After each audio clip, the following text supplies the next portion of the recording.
வணக்கங்க. இன்றைக்கி நம்ம பார்க்கக்கூடிய பதிவு என்னன்னு பார்த்தீங்கன்னா, எருக்கம் செடி.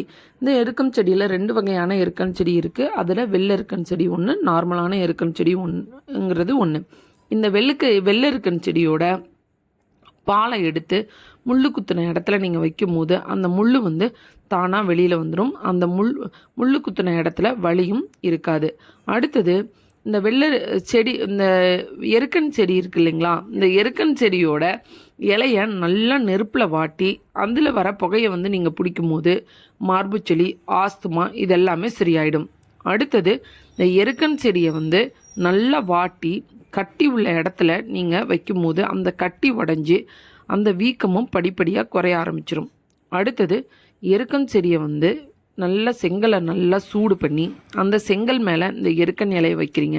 வச்ச உடனே அது மேலே உங்கள் குதிங்காலையோ வைக்கும் போது பார்த்திங்கன்னா அந்த குதிங்கால் வலி படிப்படியாக குறைய ஆரம்பிச்சிடும். அடுத்தது எருக்கன் இலை சாறு ஒரு 100 ml எடுத்துக்கோங்க. மஞ்சள் 1 ஸ்பூன் எடுத்துக்கோங்க. இது ரெண்டையும் நல்லா கடுகு எண்ணெயில் நல்லா காய்ச்சுங்க. காய்ச்சி ஒரு பாக்ஸில் அடைச்சி வச்சிட்டிங்கன்னா படை, சொறி, சிரங்கு, தோல் சம்பந்தப்பட்ட வியாதிகளுக்கு தடவும் போது அது படிப்படியாக குறையிறத நீங்கள் பார்க்கலாம். அடுத்தது விளக்கெண்ணெய் ஒரு 50 ml, நல்லெண்ணெய் 50 ml, தேங்காய் எண்ணெய் 50 ml, மூணையும் சம அளவு எடுத்து நல்லா காய்ச்சுங்க.